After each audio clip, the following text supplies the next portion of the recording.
Entonces, que leamos juntos este texto allí en Segunda de Reyes y me pueden acompañar. Y lo que hoy vamos a compartir es el camino de la gracia, el camino que Dios nos propone en su amor y en su gracia salvadora.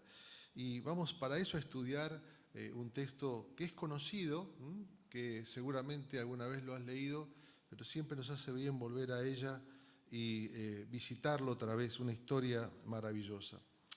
Dice, Naamán, general del ejército del rey de Siria, era varón grande delante de su señor y lo tenía en alta estima porque por medio de él había Jehová traído salvación a Siria. Era este hombre valeroso en extremo, pero leproso. Y de Siria habían salido bandas armadas y habían llevado cautiva de la tierra de Israel a una muchacha, la cual servía de mujer de Naamán. Esta dijo a su señora, si rogase mi señor al profeta que está en Samaria, él lo sanaría de su lepra. Entrando Naamán a su señor, le relató diciendo, así ha dicho una muchacha que es de la tierra de Israel, y le dijo al rey de Siria, anda, ve, y yo enviaré cartas al rey de Israel. Salió pues él llevando consigo 10 talentos de plata y 6.000 piezas de oro, y 10 mudas de vestidos Armani de aquella época, 2,5 palos de dólares, más o menos. Tomó también cartas para el rey de Israel que decían así, cuando lleguen a ti estas cartas, sabe por ellas que yo envío a ti a mi siervo Naamán para que lo sanes de su lepra. Luego que el rey de Israel leyó las cartas, rasgó su vestido y dijo, pero escúchame, yo no soy Dios. Yo no soy Dios que mate o que dé vida para que se envíe a mí que sane un hombre de su lepra. Consideren ahora y vean cómo busca ocasión contra mí.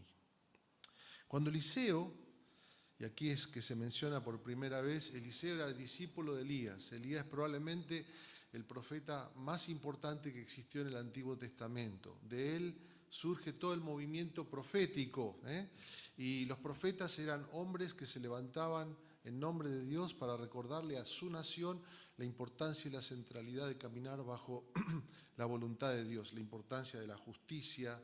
Toda vez que había opresión, que había injusticia, que había corrupción en la sociedad, se levantaban los profetas. Hoy no existen, no sé dónde están. Argentina necesita unos cuantos, ¿no es cierto? Se levantaban y Elías había sido el primero y el más importante de ellos. Eliseo, su discípulo. Y de él surgen el resto de los profetas, luego de los cuales conocemos algunos libros, ¿no es cierto? Y entonces dice, Eliseo, el varón de Dios, oyó que el rey de Israel se había roto la ropa. Envió a decir al rey, ¿para qué rasgaste los vestidos? ¿Para qué te cortaste las venas? Venga ahora a mí y sabrá que hay profeta en Israel.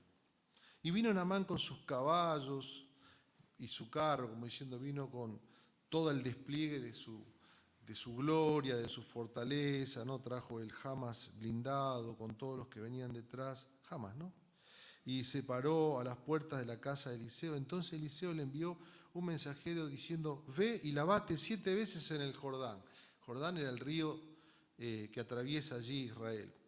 Y tu carne se te restaurará y serás limpio. Y Naamán se fue enojado diciendo, este tipo, ¿pero de qué se la da? Dice, yo decía para mí, va a salir el profeta y estando de pie invocará el nombre de su Dios, levantará las manos, tocará el lugar y sanará la lepra, ¿no?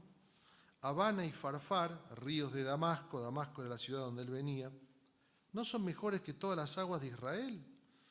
Porque el Jordán es un río chiquitito, un río muy insignificante, que trae mucho sedimento, no es aguas cristalinas, ¿no? Entonces dice, no, son mejores, si me lavare en ellos, ¿no seré también limpio? Y se volvió y se fue enojado, dijo, ¿no? Estilo argentino así, ¿no? Como diciendo, y otras cosas. Mas sus criados se le acercaron y le hablaron diciendo, Padre mío, si el profeta te mandara alguna otra cosa, ¿no lo harías? ¿Cuánto más diciéndote, tiraste 7 veces en el río, ¿no? ¿Qué te puede pasar, papá? Él entonces descendió, se zambulló 7 veces en el Jordán, conforme a la palabra del varón de Dios. Y su carne se volvió como la carne de un niño y quedó limpiecito. Y volvió el varón de Dios y él y toda su compañía y se puso delante de él y dijo, He aquí ahora conozco que no hay Dios en toda la tierra sino en Israel. Te ruego que recibas algún presente de tu siervo. Mas él dijo, vive Jehová en cuya presencia estoy, que no lo aceptaré. Y necesitaba que aceptar alguna cosa, pero él dijo no. Entonces Naamán dijo, bueno, te pido por favor que de esta tierra, que no se dará a tu siervo la carga de un par de mulas, para que de aquí en adelante tu siervo no sacrificará holocausto ni ofrecerá sacrificio a otro Dios, sino al Señor. Le pide llevarse 2 bolsas de tierra. En esto perdone el Señor a tu siervo, que cuanto mi señor el rey entrara en el templo de Rimón para adorar en él, que era el rey, era el dios de los sirios, se apoyara sobre mi vaso, yo también me inclinara en el templo de Rimón. Cuando haga tal, Jehová perdone en esto a tu siervo. Y él le dijo, ve en paz. Se fue pues en paz y caminó como media legua de tierra. Muy bien. El camino de la gracia. 3 cosas, básicamente voy a mencionarlas rápidamente. La primera, si hay algo que aprendemos de esta historia, es la ilusión del control. La ilusión del control. Vivimos en una cultura de control, ¿no? Donde la idea de felicidad pasa por, si vos controlás todo tu entorno y toda tu vida, vas a ser feliz, ¿no? Todo depende de vos. La ilusión de la autosuficiencia, pensar que de alguna manera cuando las cosas a mi alrededor están funcionando y están bajo el control, puedo tener paz, puedo tener alegría, soy feliz, ¿no? Y bueno, es interesante que decimos que es una ilusión, porque cuando uno lee esta historia, se da cuenta que Naamán tenía una ilusión de control. Dice allí que era varón grande delante de su señor, que tenía en alta estima, era el segundo tipo más importante del mundo, porque el imperio sirio era aquel que gobernaba sobre otras naciones del mundo antiguo.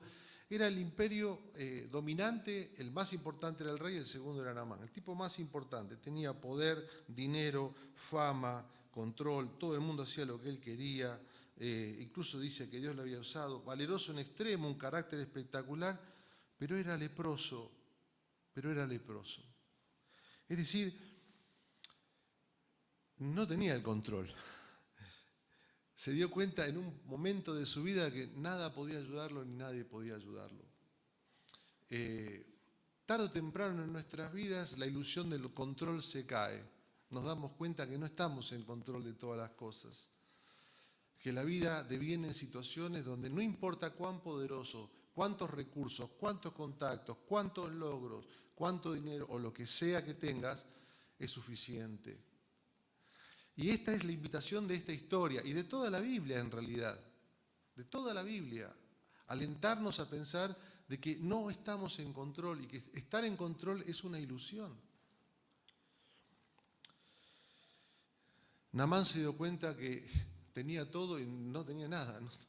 Tenía esta realidad de la lepra. La lepra era una enfermedad maldita, era una enfermedad incurable, era una enfermedad que en la antigüedad y hoy en día puede ser tratada, pero por lo menos a lo cual refiere en el Antiguo Testamento, era una enfermedad incurable, una enfermedad por la cual la persona se iba muriendo de a poquito, iba perdiendo sensibilidad en la piel, después se iban pudriendo sus miembros, cayendo uno de sus miembros uno por uno, una cosa aberrante. Y la Biblia conecta la realidad de la enfermedad de la lepra con una realidad espiritual. El ser humano vive en una condición de dead man walking, ¿no? Caminando como un muerto vivo. Esta es la condición del ser humano sin Dios. Caminamos, vivimos, tenemos nuestras rutinas, nuestras actividades, nuestros trabajos, nuestras metitas, nuestros sueñitos, pero tarde o temprano perdemos el control. Tarde o temprano nos damos cuenta que todo es vanidad, que todo es espurio, que todo es superficial.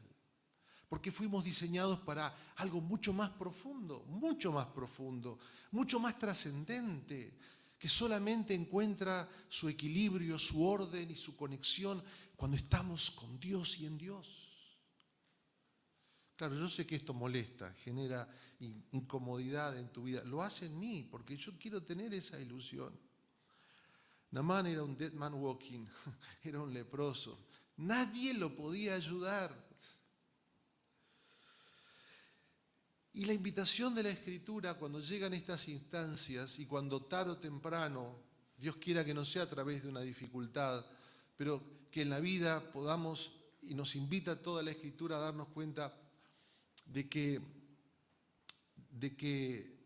estamos diseñados para estar en esa profunda comunión con Dios. Darnos cuenta que el problema no es el sufrimiento, el problema no son las circunstancias, el problema no son el tener el control, el problema es nuestra autonomía, el problema es nuestro deseo de vivir sin Dios, cuando fuimos creados para vivir en comunión con Él. Y nuestro problema entonces es este deseo de vivir egoísta, vivir para nosotros. ¿Está mal? La Biblia claramente nos enseña de que estamos diseñados para que Dios sea el centro de nuestra realidad. Muy bien. La invitación de Naamán, de toda esta historia, y la invitación nuestra es a reconocer nuestra pobreza de espíritu. Nuestra pobreza, toda la Biblia, dice Jesús allí en el Sermón de la Montaña, dichosos los pobres en espíritu. Allí arranca la hermosa bienaventuranza, porque ellos verán a Dios. Arranca al revés la propuesta de la Escritura, la propuesta de Dios y de la espiritualidad cristiana. Reconoce que no estás en control, reconoce tu bancarrota. En término griego, justamente allí en el Sermón de la Montaña, cuando Jesús habla de las bienaventuranzas, habla de pobreza en términos de bancarrota. Reconoce tu bancarrota sin Dios. Simplemente. Naamán debía reconocer esa bancarrota espiritual. Ahora, el texto después continúa, versículos 3 al 7, dice que Naamán lleva la carta, su persona, su propia historia, su prestigio, su dinero, su séquito, va ante el rey de Israel, y el rey de Israel hace tarra, ¿no? Diciendo, este tipo está loco. Naamán se acercó al rey de Israel pensando que la religión es un derivado de la cultura. Esto dice un autor, ¿no? Pensamos que la religión tiene que ver con la cultura. Ser argentino es ser católico romano, ser cristiano, ser indio es ser hindú, ser quizás de Oriente tiene que ver con otra religión, etc. Tiene que ver como un derivado de la cultura. Y venía entonces Naamán diciendo, los dioses siempre están del lado de los poderosos. Los dioses siempre están del lado de aquellos que tienen estrellas, no de los estrellados. Y entonces me voy a acercar al rey y el rey va a tocar los botones justos para que su Dios me sane. Pero el rey de Israel le dice, vos no sabés quién es Dios. Dios no puede ser domesticado. Dios no puede ser guardado en el bolsillo de acuerdo a tus necesidades. Este es el Dios del universo. Y de repente le rompe la cabeza, lo está haciendo transitar un camino contra todo lo que Naamán creía. La ilusión del control. ¿No estás en control? Dios está en control. Segundo, el camino de la gracia. Rápidamente quiero avanzar, versículos 8 en adelante. Naamán tiene que hacer un recorrido como vos y como yo. Pero esto no es una vez en tu vida, es todos los días. Porque todos los días tenemos la ilusión del control. Y todos los días tenemos que caminar y hacer el recorrido de la gracia. Todos los días. No, yo nací cristiano porque mi papá cuando era chiquito me llevaba a misa o me llevaba a la iglesia y todo lo demás. Bueno, no sé, te servirán. No tiene nada que ver. Estamos delante de Dios cada uno de nosotros. Y la invitación es a caminarlo cada uno de nosotros. Y Dios en el camino de la gracia primero te muestra que Él está en control. Primero, que vos no estás en control, que Él está en control. Pero después, propiamente, se trata de la destrucción de tus ideas de salvación, ¿no? Lo ocurre a Naamán. Les voy a mencionar 3 cositas rápidamente. Primero, Tu salvación no está en tus pertenencias. Bueno, en Argentina es fácil saberlo, ¿no? Este no es el problema. Pero digo, estamos todos sabiendo que ¿viste? Hoy tenés, mañana no tenés, olvídate. Mañana se acabó todo. O tenés el almacén, mañana el almacén desapareció por arte de magia, o con perdón, arte de los políticos, ¿no? Pero este es así. Es un chiste, pero hay que reírse porque si no lloramos todos. Muy bien, pero no está en tus pertenencias. Este es el mensaje de Dios para Naamán y para nosotros. Llega a él, ¿no es cierto?, con sus carros y todo lo demás, con su dinero, ¿no? Pensando que iba a poder comprar. No se trata de cuánto podés pagar. Segundo lugar, tu salvación y tu felicidad no está en tu persona o en tu cultura. Ahí estaba Naamán, él mismo, ¿no? Lo que representaba su prestigio y lo que él representaba. Él venía del imperio, del gran imperio del norte. Venía pisando fuerte. No se trata ni de quién sos, ni de tu cultura, y no se trata de tus logros. Naamán venía con su reputación detrás, tampoco. Dios está en el trabajo de deconstruir tus ideas de salvación. ¿Está bien? Y tarde o temprano, todos los días uno se da cuenta que Dios tiene que deconstruir mis ideas de salvación, mis ideas de felicidad, de cómo me voy a salvar. Y el camino de la gracia, entonces, es entender estas dos cosas que las voy a mencionar muy rápidamente, pero todo el mensaje de hoy tiene que ver con todo lo que está ocurriendo a tu alrededor, las canciones, la oración. El camino de la gracia es entender el costo del perdón. Hay algo que Naamán debía entender, el poder del perdón.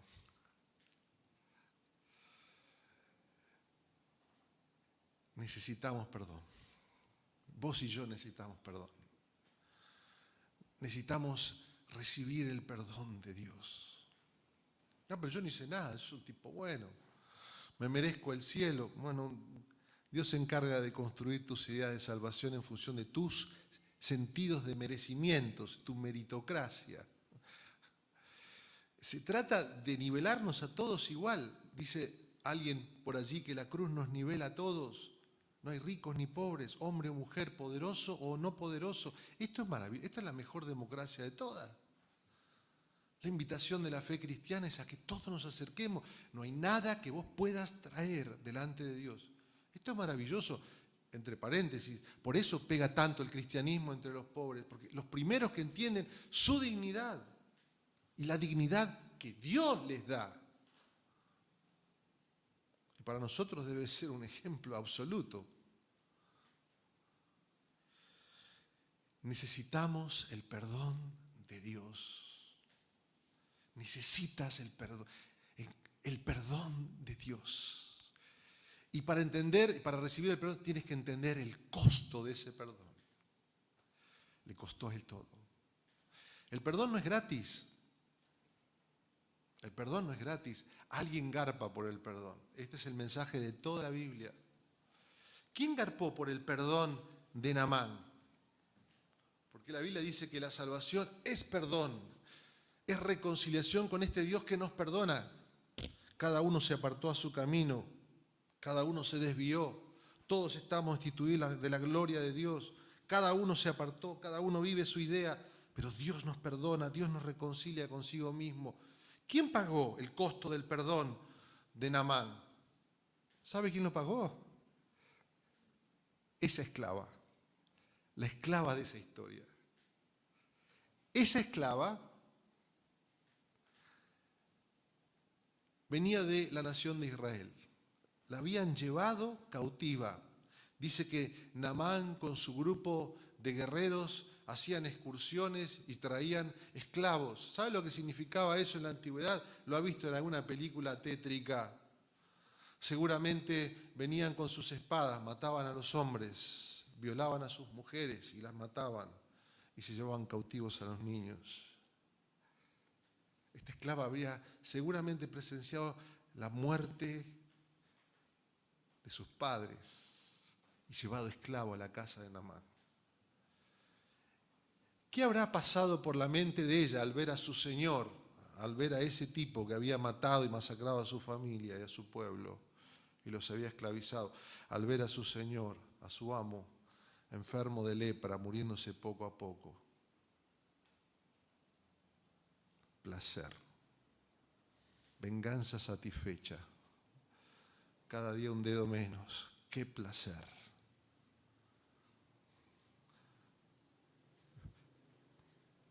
Pero ella fue la que le dijo: hay salvación para vos en Israel.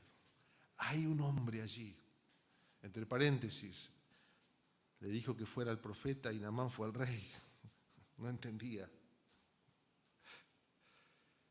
Hay un hombre allí que puede traerte salvación. ¿Quién asumió el costo del perdón de Naamán?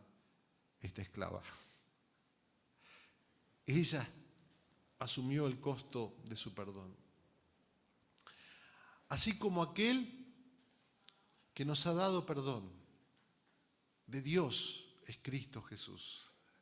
Él, dice la Biblia, asumió el costo de tu perdón y de mi perdón, muriendo allí en una cruz. Esto me parece fascinante y maravilloso.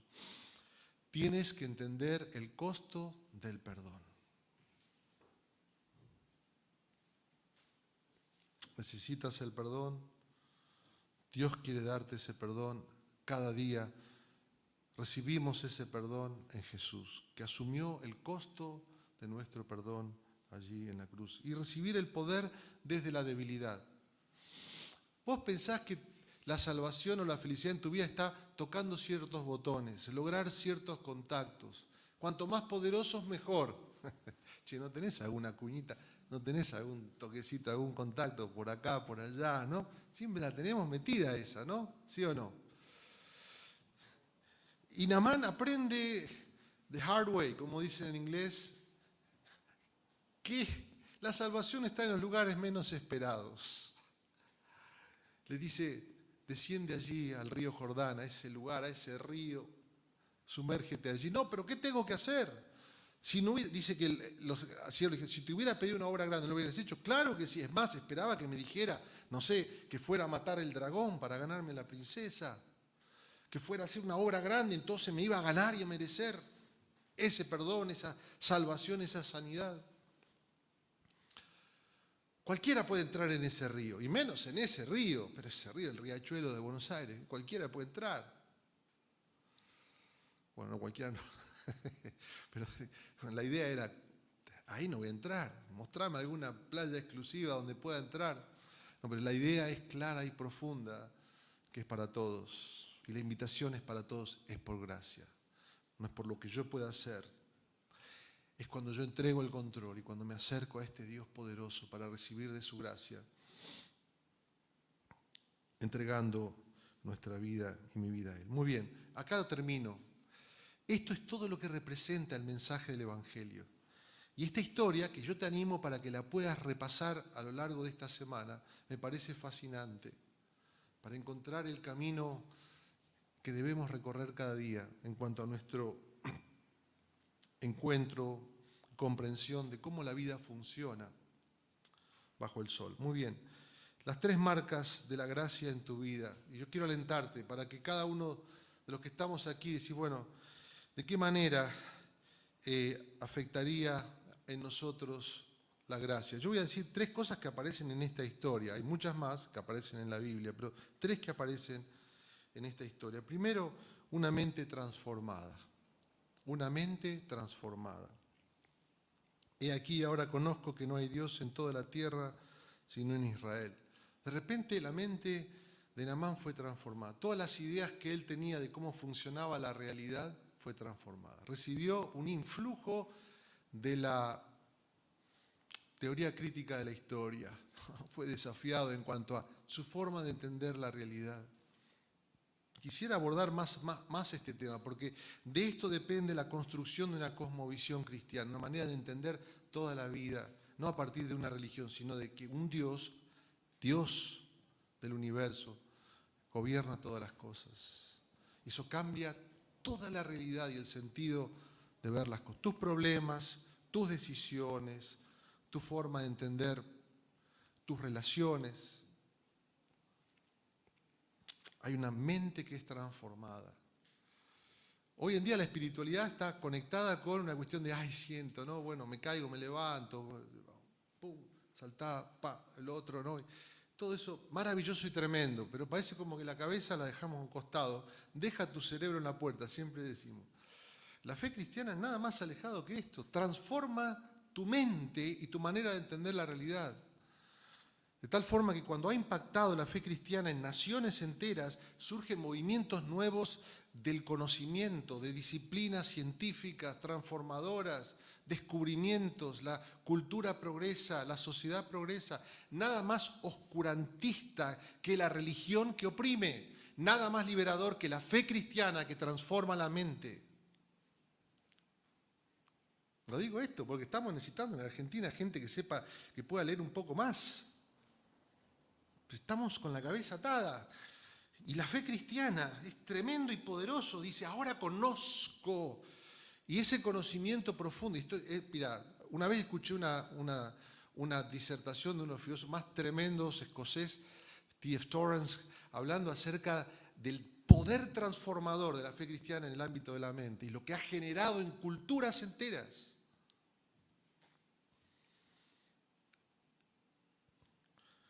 Bueno, Argentina necesita el impacto y el poder de la gracia. Necesitamos que los líderes empiecen a pensar un poquito más, ¿no es cierto? Nosotros también, entender lo que significa. Bueno, en segundo punto, tu visión de las posesiones. Te ruego que recibas algún presente de tu siervo. Había venido con un montón de guita, ¿no? Ahora, entre paréntesis, léanlo después. Eliseo dijo, no lo recibo. Una cuestión de él personal y él como entendía. Yo no vivo de estas cosas, ¿no? Digo esto al margen. Pero digo, la actitud de Naamán. Venía con el dinero pensando que el dinero era el camino de salvación. Y cambió completamente su visión en el tema de las pertenencias. Sus posesiones ahora y lo que él tenía fueron invadidos por un espíritu de generosidad, transformado de tal manera que ahora lo que él estaba ofreciendo era una respuesta a la gracia que había impactado su vida. Si hay algo que necesitamos es entender el poder de la generosidad. Que invada tu vida de formas muy sencillas. Es interesante, las culturas que han sido impactadas por la fe cristiana son, y aún aquellos que hoy, generaciones después, no tienen nada que ver con Dios, pero han impactado poderosamente la manera de entender la generosidad. Nuestro país es uno de los países menos generosos. Digo, ¿qué país generoso que es el nuestro? Sí, para los que roban. Para los que roban, muy generoso. Pero no estamos, nuestra sociedad es generosa, pero se entiende lo que quiero decir. Cuando impacta la fe cristiana, impacta nuestra manera de entender las posesiones y nos invita a la generosidad. A la generosidad. Por eso no funciona la generosidad cuando es impuesta, ¿no? Y está bien que tiene que haber elementos, ¿no es cierto?, redistributivos en una sociedad. Me parece justo y necesario, obviamente. Todo en su punto lugar. Pero escúchame, la generosidad no impacta a menos que tu corazón cambie. Y esto, debe impactar nuestra vida de muchas maneras.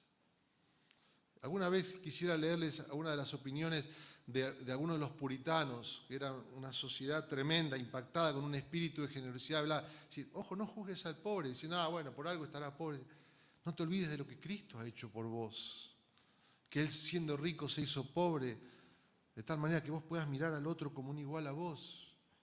Solo la generosidad puede actuar en tu vida cuando ha impactado la gracia de Dios. Bueno, termino. Tercero, Cristo es el centro de tu vida. Lo quiero poner de esta manera.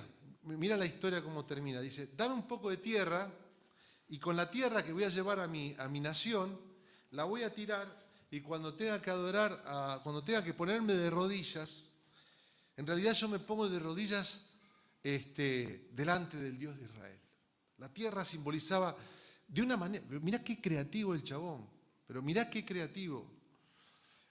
Él sabiendo que en el trabajo, su trabajo, él era militar, su trabajo lo iba a llevar a él a instancias muy difíciles de resolver, pero él creativamente fue impactado de tal manera que él decía, yo quiero que Dios esté en todas las dimensiones de mi vida, incluyendo mi trabajo. O sea que cuando termina el domingo y fui a la misa y fui a encontrarme con Dios, el día lunes no dejo a Dios encajonado el domingo o antes de ir al laburo, ¿no es cierto? O cuando vuelvo del laburo, sino que en la realidad de mi vida y en el despliegue laboral y todo lo demás, quiero que Dios sea el centro. Quiero que Dios me dé todo esto, transforme mi mente para que pueda hacer la diferencia en mi trabajo, para que lo que haga lo pueda hacer. Y quiero que tomes el ejemplo, no de Naamán solamente, toma el ejemplo de la sierva, haciendo un laburo forzado y todo lo demás. Impactó en una nación tremenda, completa, su fe. Yo digo, cuando tengamos otra actitud hacia el trabajo, también va a cambiar nuestra realidad como nación. Estamos profundamente pensar en la ética del trabajo y las implicaciones liberadoras que tiene cuando Dios viene a nuestra vida en el ámbito del trabajo. Bueno, acá termino, gracias, vamos a orar. Señor, gracias te damos por tu palabra, gracias te damos por el camino de la gracia. Queremos aprender más de esto en este tiempo. Ayúdanos, transfórmanos, en el nombre del Padre, del Hijo y del Espíritu Santo.